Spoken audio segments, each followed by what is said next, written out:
né, da classe dominante, porque não tem como você impedir o mosquito de voar de uma área para outra, né?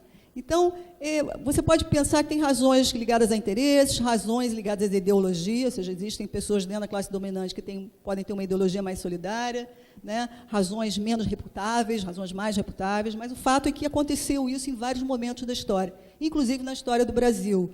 Para vocês terem uma ideia, o primeiro esquema de previdência pública, que foi instituído com a Lei Eloy Chaves, em 1923, chamava Lei Eloy Chaves, porque quem propôs o esquema chamava-se Eloy Chaves, que era um empresário, né, um empresário de vários setores. Ele tinha negócio na ferrovia, em tecidos, era um homem riquíssimo e que era a favor de uma legislação trabalhista mais decente, né? Isso é a verdade para outros empresários brasileiros, como, por exemplo, George Street, que é tio, avô, ou bisavô, sei lá, da Martha Suplicy, né? E que era um empresário social-democrata que ajudou o Vargas a escrever legislação trabalhista. Na Inglaterra tem uma história super curiosa, que são o Booth e o Rowntree. Foram dois empresários ingleses que resolveram conhecer e contabilizar a pobreza na Inglaterra. Eles criaram as primeiras noções de linha de pobreza. O Booth e o Rowntree eram empresários. Pegaram dinheiro do próprio bolso, fizeram um censo dos pobres em Londres, um fez em Londres, outro fez em York, né? E aí descobriram quantos pobres tinham, por que eram pobres, tentaram mais ou menos mapear as condições de vida dessas pessoas e chegaram à conclusão que eles eram pobres não por culpa deles, né? Que era uma coisa que as pessoas achavam no século XIX, que os pobres eram pobres porque eram preguiçosos, porque tinham maus hábitos, etc. Então, e o Engels, óbvio, né? Essa era a última carta aqui no bolso. O Engels que financiou Marx, né? O grande welfare state do Marx, né? Sobre a condição da classe operária. Exatamente. Depois a Mara vai falar sobre o Engels. Bom, o welfare state no Brasil. Bom, aqui depende da tua concepção de welfare state. Como eu adoto no meu livro uma concepção meramente descritiva, tá? Tirando de alguns autores com os quais eu concordo, que a ideia de você ter um gasto social que está crescendo e tem instituições do Estado do Bem-Estar que... desculpem. Acho que vou precisar de água.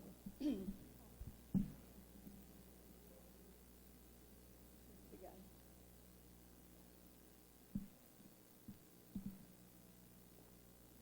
Instituições que mostram compromisso público, né, com benefícios sociais, como, por exemplo, a Previdência Social, são marcos que documentam para a gente o início de um estado do bem-estar em qualquer país, né? Um certo percentual do PIB que é devotado ao gasto social, certas instituições públicas que reconhecem que é responsabilidade do governo cuidar daquele conjunto de benefícios.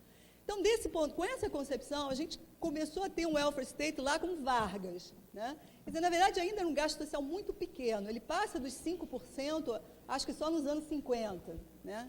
Mas agora, até ontem, né, 2014, 2015, o gasto social brasileiro já atingia 25% do PIB.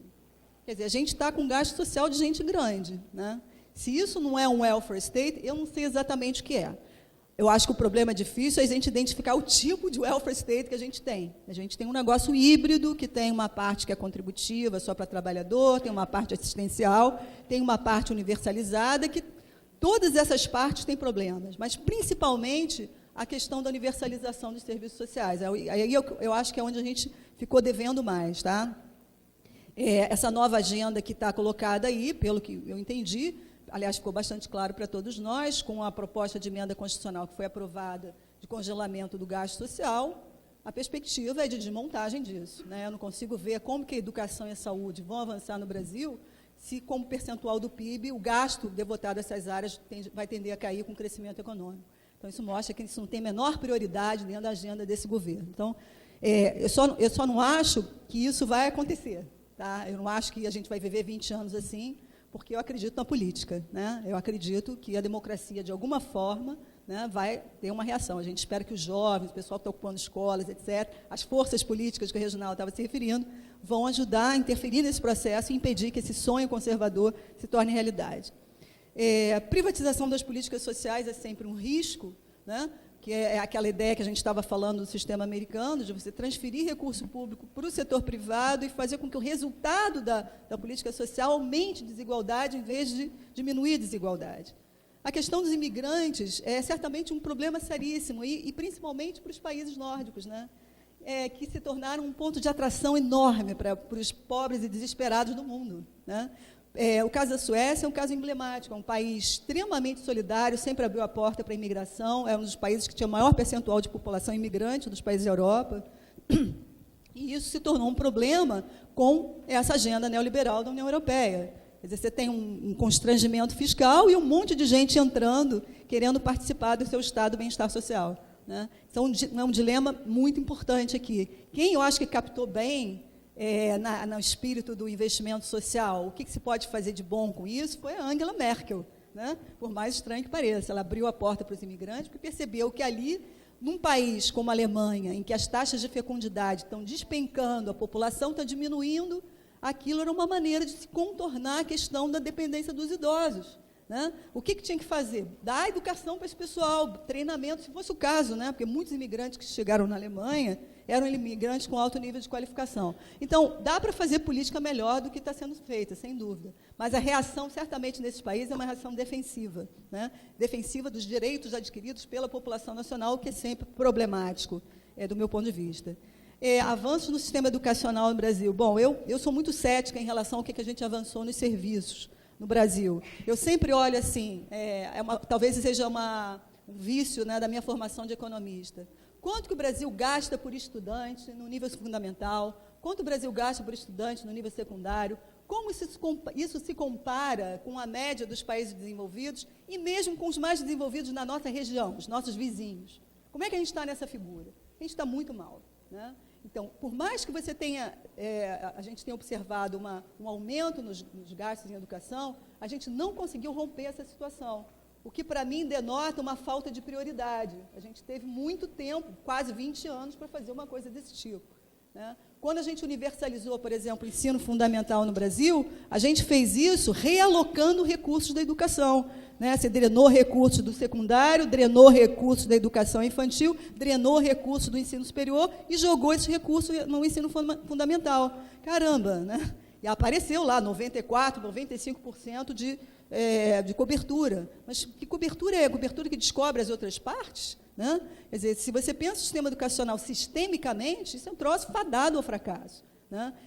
Embora eu acho que no governo posterior você mudou a ênfase, a ideia de um sistema educacional, a importância da educação infantil, da educação superior, etc., isso não se refletiu no gasto e não se refletiu na qualidade do ensino. Então, eu acho que a gente ficou devendo aí nessa área. Bom, as políticas no Brasil foram focalizadas. Ora, a gente ficou muito famoso no mundo pelo Bolsa Família, né? Mas a gente que está aqui dentro, a gente tem a obrigação de saber que não foi o Bolsa Família que fez a transformação socioeconômica que a gente viveu no Brasil. Não foi o Bolsa Família, foi o salário mínimo, tá? O Bolsa Família é 0,5% do PIB, tá? O Bolsa Família atende, são 11 milhões de famílias, vamos lá, 44 milhões de brasileiros, mas o salário mínimo ele atinge quase metade da população no Brasil, tá? E com uma transferência de renda muito maior do que a transferência do Bolsa Família. Tá? O tamanho do Bolsa Família dentro do rendimento domiciliar no Brasil é extremamente pequeno.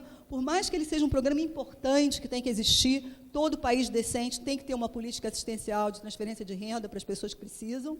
Tá? Isso é parte, inclusive, da nossa Constituição, esse direito das pessoas empobrecidas. Não foi isso que caracterizou a nossa redistribuição de renda recente. Foi muito mais a política de valorização do salário mínimo que exerceu aquele impacto importante, seja na desigualdade, seja na pobreza. Se vocês quiserem trabalho sobre isso, com números e tal, me escrevam que eu mando para vocês. Tá? Obrigada. E agora com congelamento, né, que você está falando? Exatamente. Aliás, a plataforma Política Social é um bom site para vocês olharem, os artigos, sobretudo da Luciana Jacu, que está fazendo um pouco as estimativas, né, do estrago que essa nova agenda de reforma do trabalho, de reforma da Previdência, do PEC do gasto, o impacto que isso vai ter no gasto social, na cobertura do gasto, na cobertura da assistência, e realmente os resultados são terríveis.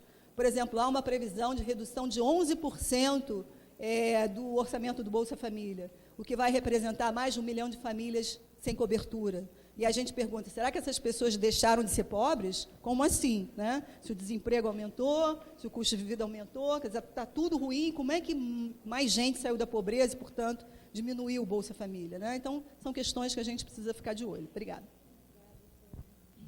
Bem, as questões para o Reginaldo e depois para ambos. Reginaldo, uma das falácias na formação profissional dos professores nas universidades é a ausência da análise profunda sobre a economia pública. Resultado, professores com baixos salários, mas saltitantes com as bonificações que recebem nos finais dos anos. Muitos não fazem ideia que estas bonificações são sobras de mais investimentos do Fundeb. Fora Temer. Não, fora Temer. A pessoa não se identificou. E aí, essa é a Ivanete, do Estado do Pará. Como você vê, Reginaldo, o papel dos sindicatos na luta pela educação, principalmente falando das perseguições políticas e assédio moral sofrida pelos profissionais da educação?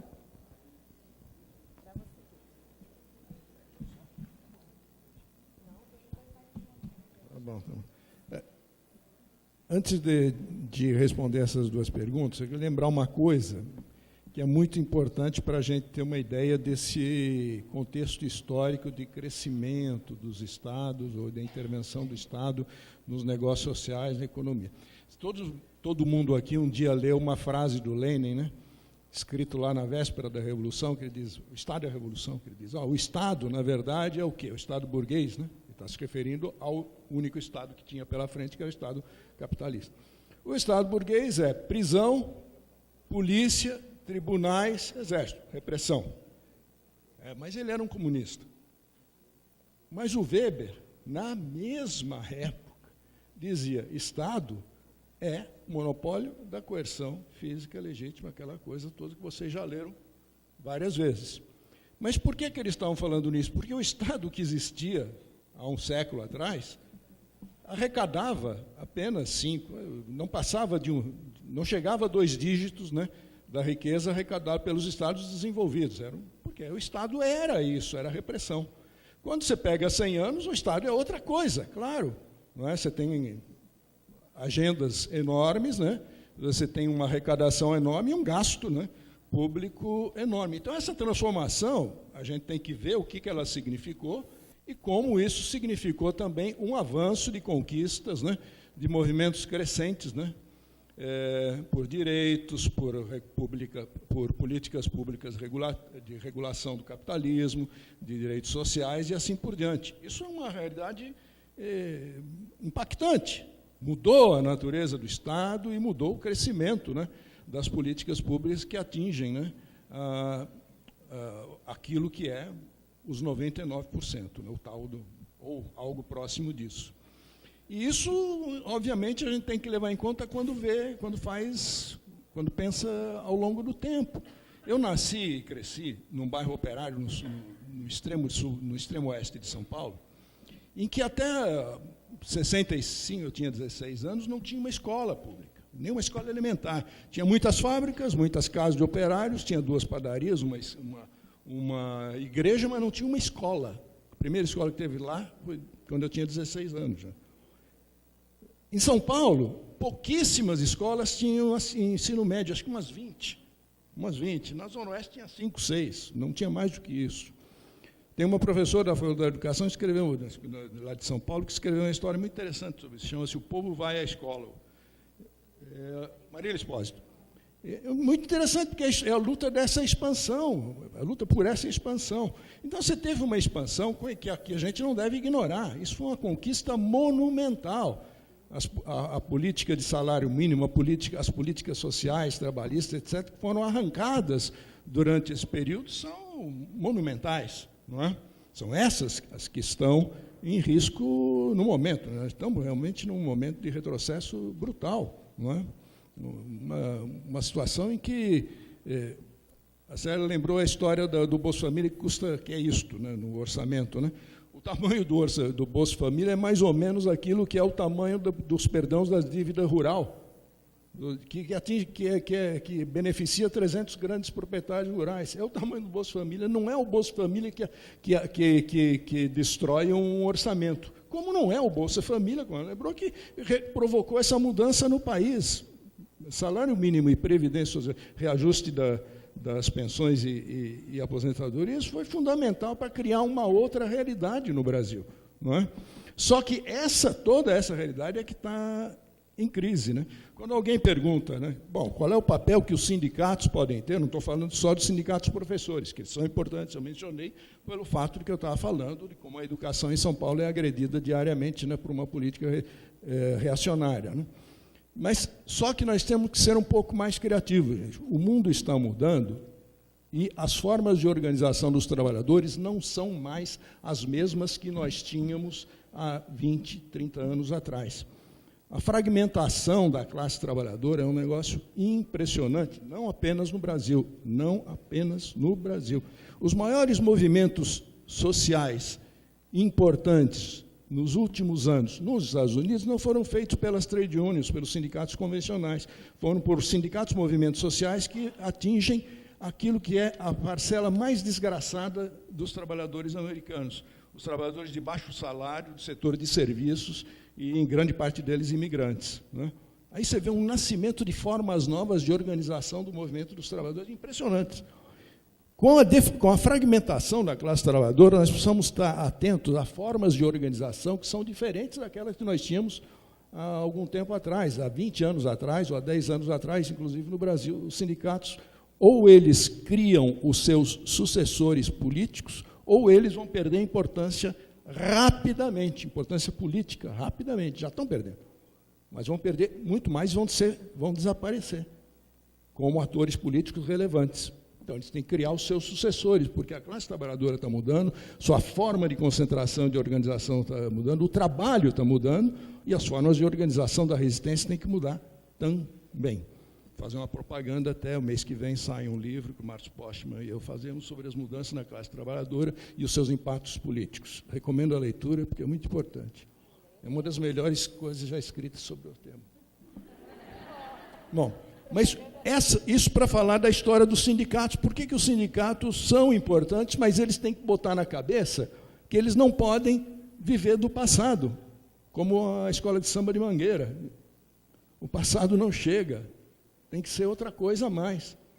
Não é? E preparar o futuro, preparar os seus sucessores políticos, que vão ser outros.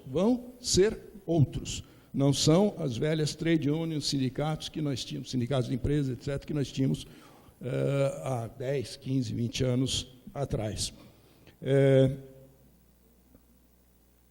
A outra pergunta, essa dos sindicatos, né, na luta pela educação, aliás, me surpreende muito a história, por exemplo, para a maior parte dos trabalhadores, até quando eu me lembro do que eu tinha de escola elementar e média, a maior parte dos trabalhadores tinha como escola pós-primária, pós-elementar, o sistema S. Na época que eu era jovem, que era adolescente, né, o sonho de todos os garotos do meu bairro era entrar na escola do Senai. Mas era uma escola seletiva também, você tinha que trabalhar na indústria ou ser filho, né, de alguém que trabalhava na indústria para entrar na escola do Senai, né, era o chamado Sistema S, que era uma enorme vantagem, era uma escola muito boa, etc., e que estava ligada à obtenção do emprego, imitava um pouco o sistema alemão de escola dual, né, de vínculo com o trabalho. Né. A maior parte da classe trabalhadora hoje está entrando num ritmo de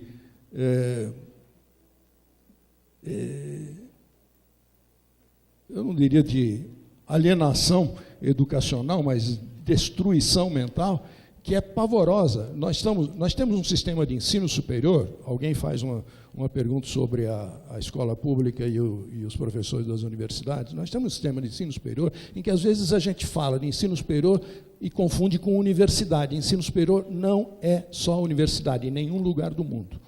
Você faz ensino em lugares que não são universidades, e a universidade não faz só ensino. Então, você tem que, primeiro, entender essa distinção. Em segundo lugar, no Brasil, quando a gente fala em ensino superior e universidade, a universidade pública é desse tamanho perto do que é o ensino superior brasileiro. Hoje, é 10%, 15% dos estudantes, e olhe lá.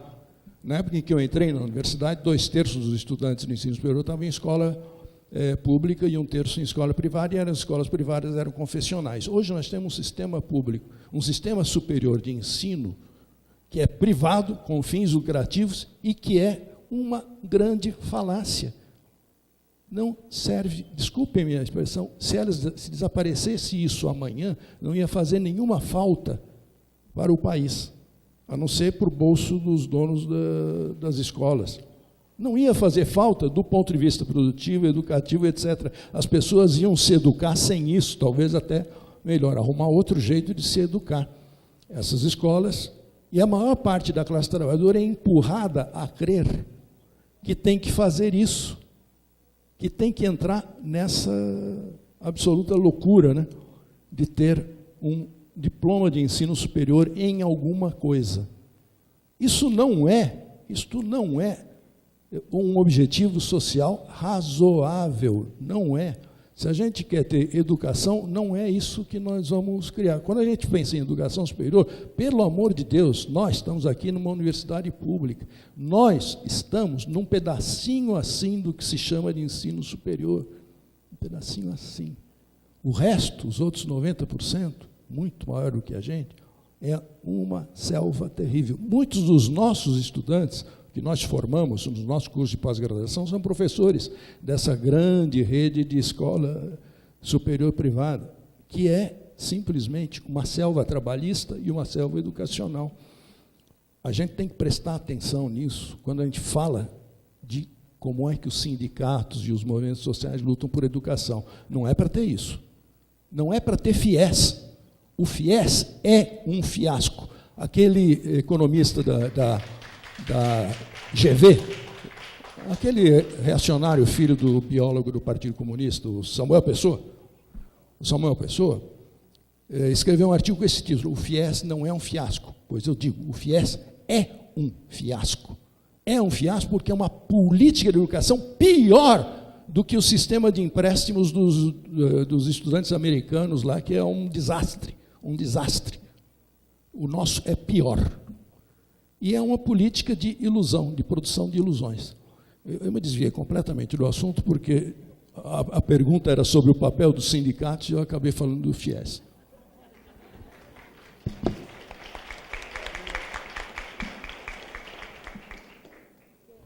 Agora, o último bloco de questões, eu vou para ambos, e eu vou passar depois para a professora Célia iniciar as respostas, porque já ela tem que o voo dela está marcado para 18h40, ela tem que sair.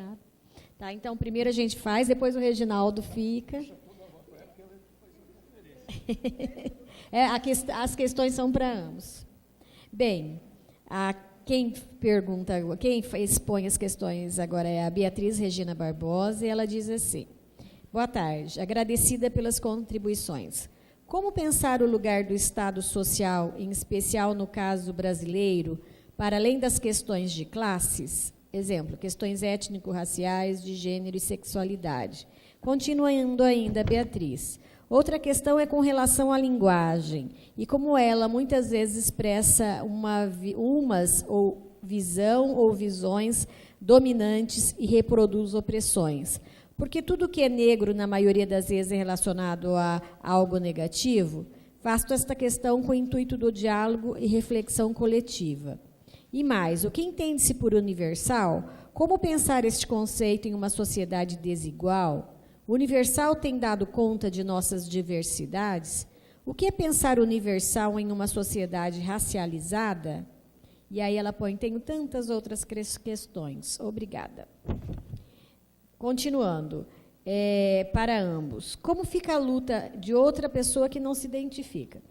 Como fica a luta pela escola pública, laica, gratuita para todos, de qualidade, socialmente referenciada no contexto de 1. Fortalecimento da musculatura econômica dos financistas. 2. enfraquecimento do Estado financiado pela tributação de trabalho, serviços e circulação de mercadoria. 3. Aumento dos coletivos em estado de vulnerabilidade. Como garantir esse direito? Depois, ainda, o João Rocha, de Uberlândia, para os dois. Eleição de Donald Trump, a permanência de Merkel, a eleição de Emmanuel Macron e o ressurgimento do fascismo, mesmo que sob a sombra de nacionalismo. A educação tem contribuído para esse cenário? Obrigada. Então, Célia. Bom, as questões são facílimas, né? Para não dizer o contrário, né? Obrigada pelas questões. Bom, essa questão da diversidade, né, eu acho que é uma questão extremamente interessante, né, extremamente importante. Talvez eu tenha uma visão assim um pouco rósea disso, né, que é achar que as políticas, a gente ainda não experimentou o potencial que as políticas universais têm de resolver várias das reivindicações das minorias, né?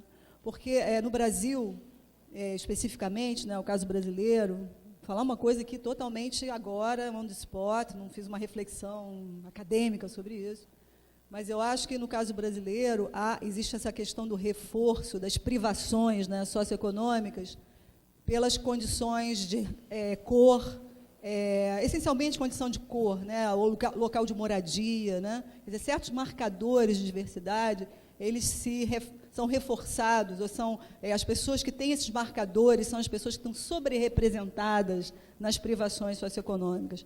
Então, se a gente tivesse um país em que os direitos sociais fossem de fato universais, e essas discriminações, essas diferenças continuassem persistindo, né, a gente teria aí uma boa questão para o Estado do bem-estar. Poxa, as políticas universais não estão dando conta, você tem que avançar também uma agenda que dê conta dessas questões da minoria que não estão sendo abrangidas pelas políticas universais. Concordo. No caso brasileiro, a gente não conseguiu ter nem as políticas universais. Quer dizer, a gente não sabe o quanto que muitas das discriminações e preconceitos refletem falhas do nosso universalismo incompleto, né? Você não tem um sistema de saúde universal que garanta direitos sociais a todas as pessoas, e não existindo isso, fica difícil saber exatamente o que significa quando uma pessoa não é bem tratada no sistema público, se ela não é bem tratada por causa do seu sexo, por causa da sua cor, né, ou por causa do lugar onde ela mora, embora a gente saiba que essas coisas acontecem, né? Não sei se está claro a ideia. Quer dizer, se eu tivesse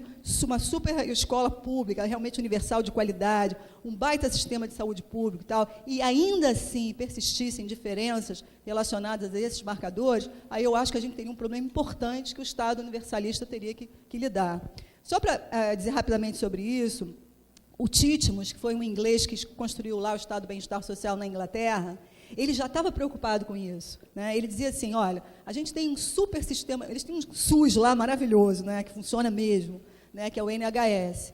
Mas ele começou a observar que mesmo sendo universal, sendo de qualidade, todo mundo podendo entrar e ter acesso, as pessoas mais ricas, as pessoas de classe média, ou as pessoas de certas posições ou localidades, conseguiam se beneficiar mais do sistema universal do que outras, né? Eventualmente, por exemplo, imigrantes, pessoas que não falavam a língua inglesa, né? Então, isso ficou na cabeça dele. Quer dizer, como eu complemento políticas universais, levando em consideração essas privações que são específicas de grupos, né? E o reconhecimento dessa diferença dos grupos. Mas, infelizmente, no caso brasileiro, a gente não chegou a isso, né? O nosso universalismo foi absolutamente incompleto, então a gente tem discriminação de todo tipo e a gente não sabe separar muito bem o joio do trigo. Então, minha primeira reação é isso. Não devemos abrir mão da ideia do universal, porque a ideia do universal é a ideia de cidadania, né? A partir da noção de cidadania, de que somos todos iguais na esfera pública, aí a gente pode pensar questões de direitos coletivos. Faz todo sentido fazer isso, né? A gente se aproximar de pessoas mais parecidas com a gente, isso faz todo sentido, né? Mas, primeiro, a gente tem que exigir do Estado certos direitos que sejam direitos para todos, simplesmente porque são cidadãos, né? A minha visão um pouco é isso. Eu acho que eu tratei as questões, né? Não sei se suficientemente, mas acho que eu tratei as perguntas que foram feitas. Obrigada. Obrigada, Célia. Célia, sim, nós gostaríamos. A Célia tem que sair porque o táxi dela está aí na porta, e ela tem que pegar o avião. E nós gostaríamos, representando a comissão de organização, de agradecer imensamente a sua participação e a colaboração para esse nosso evento, para que a gente possa refletir um pouquinho sobre a escola pública e pensar possibilidades. Agradeço, viu, Célia? Muito obrigada.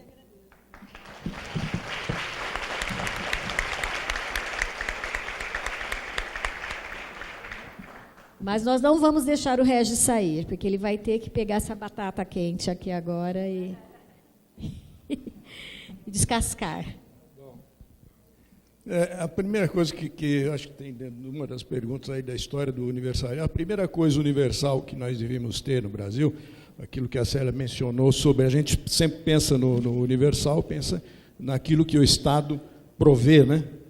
Distribui da escola, da saúde. A primeira coisa universal que nós tínhamos que ter no Brasil era recolhimento de imposto universal. E não só dos trabalhadores, porque quem paga imposto no Brasil é assalariado, pensionista e idiota. O resto paga se quiser, não é? A política de imposto de renda progressiva é um negócio decisivo para a sustentação de qualquer política pública, não é? Isso é uma questão essencial. Qualquer política séria de serviços públicos tem que começar com essa questão de quem é que sustenta, não é? Quem é que paga por eles e por que todos têm que pagar, não é? Por que todos têm que pagar segundo, não é, as suas rendas, né? O imposto de renda progressivo não é uma coisa também na história da humanidade muito recente. No começo do século XX, a maior parte dos países começou a implantar programas tímidos de imposto de renda progressivo. Muito tímidos, né? Nos Estados Unidos, por exemplo, demorou várias décadas para ele se tornar, de fato, um imposto de renda progressivo, né? E, nos últimos 30 anos, esses programas foram sofrendo cortes cada vez maiores, né? Quer dizer, cada vez que você observava uma política qualquer na França, na Alemanha, nos Estados Unidos, no Brasil, né, de baixa de impostos, você sabia que ia baixar imposto para rico, não ia baixar imposto para pobre.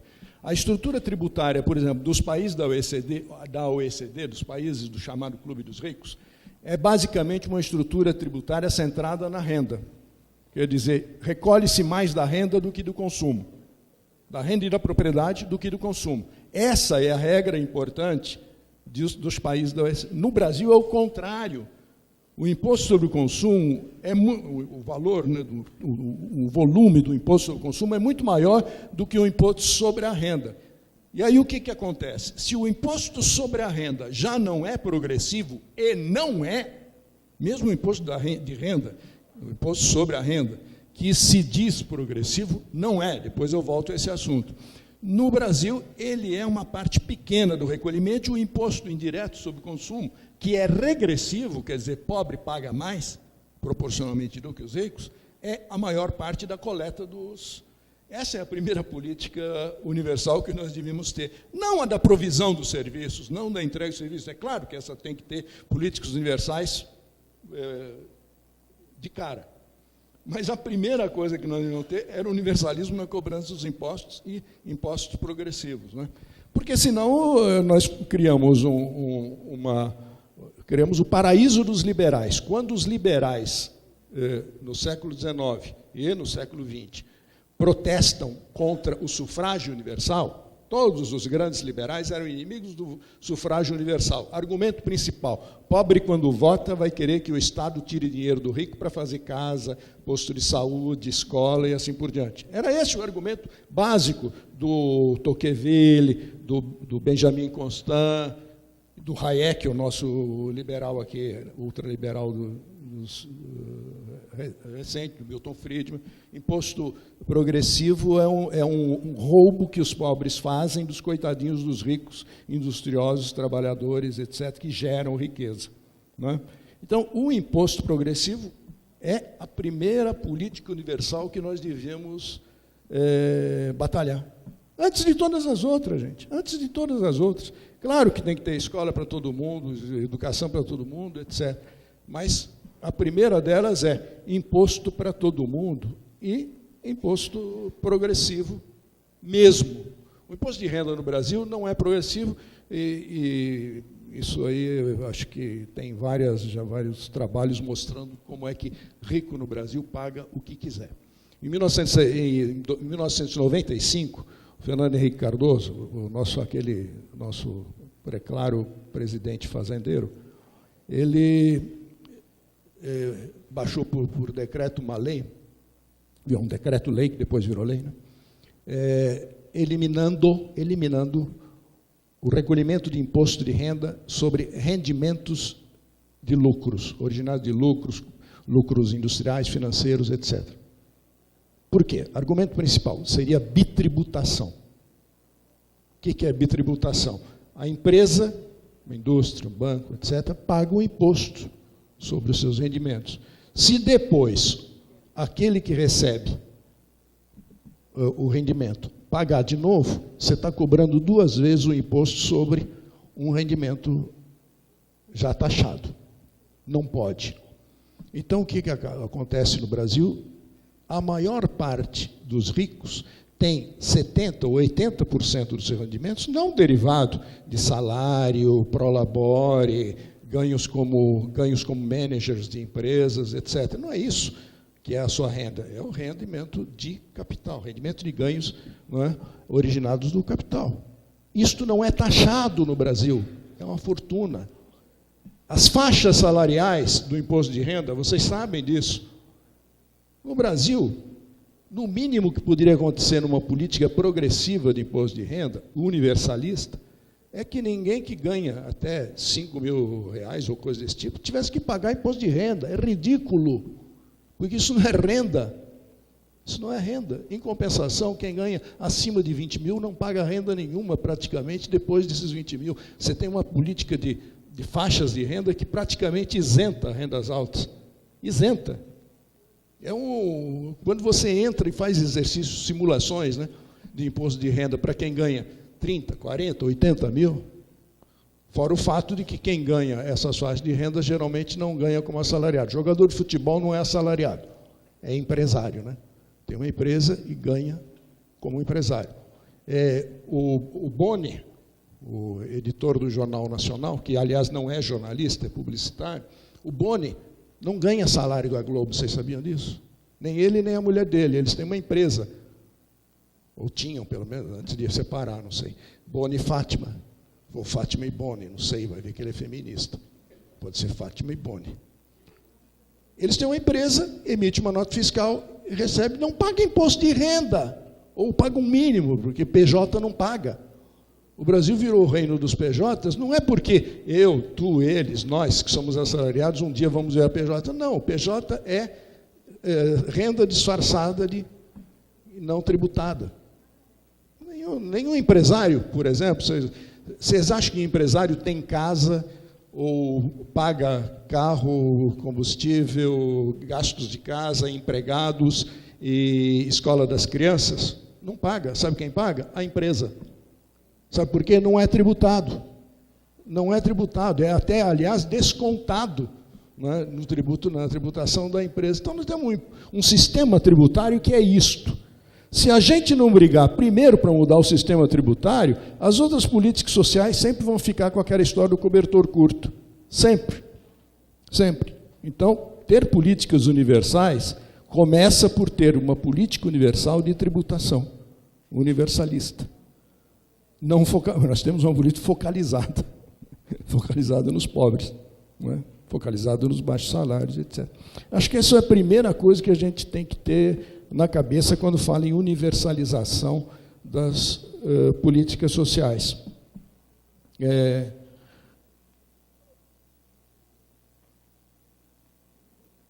Bom, a política social no Estado brasileiro, acho que a Célia falou melhor do que eu poderia falar, sem dúvida alguma, né? Então, nem vou me estender sobre isso. Eleição do Donald Trump. Olha, Agora nós vamos falar de um tema caro aqui ao nosso colega americano.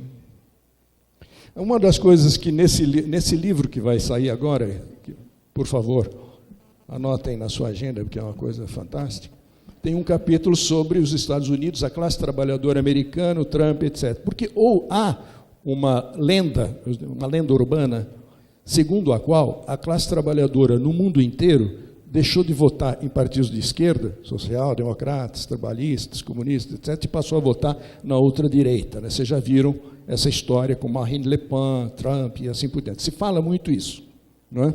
E uma das coisas que eu procuro mostrar nos capítulos que tem sobre a França, Inglaterra e Estados Unidos, é que isso há um grande exagero em tudo isso.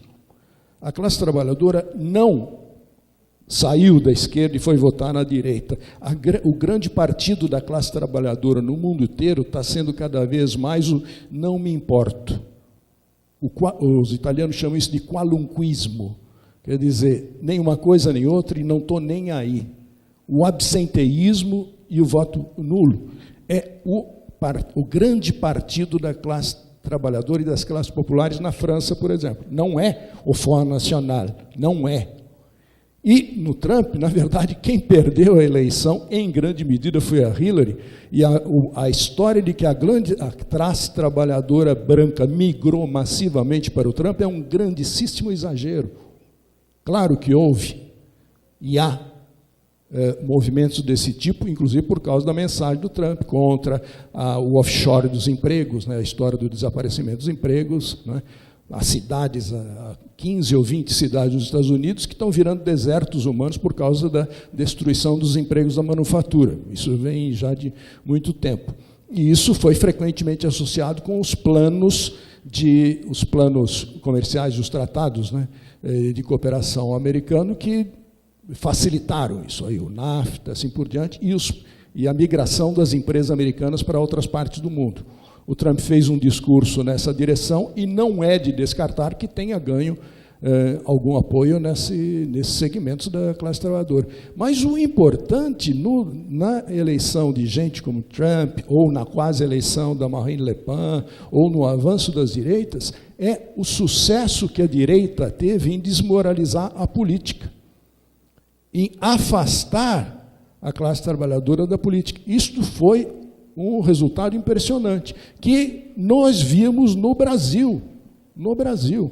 Se vocês analisarem os mapas eleitorais das últimas eleições, essas locais de prefeito, São Paulo, por exemplo, nos bairros populares de São Paulo, o percentual de brancos nulos e abstenções saltou enormemente.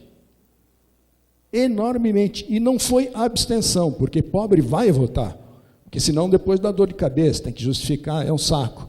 Como a eleição é num feriado, o cara vai e depois vai tomar a sua cerveja, porque hoje já pode, né? Mas só que vai lá e não vota, quer dizer, risca, anula. O percentual de nulos e brancos na periferia de São Paulo foi brutal. Brutal. O candidato da direita teve o mesmo número de votos que a direita teve na última eleição. Trump teve menos votos do que o Mitt Romney, do que o Bush, muito menos que o Bush, né? Não teve. O Partido Republicano e o Trump não cresceu em número absoluto de votos. Não cresceu. A Hillary desabou, sim. Mas o Trump não teve mais votos do que o Mitt Romney. Não teve mais votos do que o Bush. Deveria ter. Não tem. O que eu estou querendo dizer com isso? É quer dizer que a gente tem que interpretar um pouco com um grão de sal a ideia de que está havendo uma migração das classes populares, das classes trabalhadoras para a direita. Não é bem assim. E aquilo que está havendo é porque a gente está falhando seriamente. Há muita pesquisa feita nos Estados Unidos, por exemplo, que mostra que no eleitorado que vai para o Trump, quem disputava com o Trump a working class, a white working class, a classe operária branca, era o Sanders, não a Hillary. O Sanders tinha mais apelo para esse. Por quê? Por causa do discurso do emprego, da renda, da qualidade de vida, né? que essa classe trabalhadora branca tinha efetivamente visto ruir. Não é? Esses fenômenos políticos são importantes porque a gente, às vezes, superestima o avanço dos personagens e das ideias de direito e tal nesses segmentos. Claro que há e claro que ele será fomentado. Mas vamos olhar isso com um pouquinho de ceticismo. Não é bem assim. Não é bem assim. E aquilo que tem é por causa... Não é que a classe operária nos abandonou. Uma vez eu vi uma coisa dos trabalhistas ingleses dizendo isso, o grupo do Tony Blair. Porque a classe trabalhadora nos abandonou. Mas ele se esquece, o próprio Tony Blair, que ele disse, há pouco tempo atrás, que não fazia falta perder a classe trabalhadora, porque ele estava ganhando a classe média dos novos serviços, etc., e os jovens que estavam chegando no mercado de trabalho nessa área de serviço. Olha, quem diz que a classe operária não tem importância, depois não pode dizer que a abandonou. Eles abandonaram antes. Aliás, o Hollande disse isso também. O Hollande, o cara do PS francês. Então, a classe trabalhadora desistiu do PS, desistiu do PC francês, é verdade. Mas não foi para Marine Le Pen, uma parte muito pequena foi. Muito pequena foi. Você analisa os mapas eleitorais, você vê que a Marine Le Pen teve uma votação muito grande em regiões operárias e populares, onde já tinha 40% de votos da direita faz muito tempo. A direita sempre teve 40% de votos naquelas regiões. A Marine Le Pen teve 30%, todo mundo falou, pô, foi para a ultradireita. Sim, foi para a ultradireita porque era a direita que falava para essa direita. A outra direita tinha sido varrida. A direita dita moderada. Né? Então, nós precisamos olhar com certo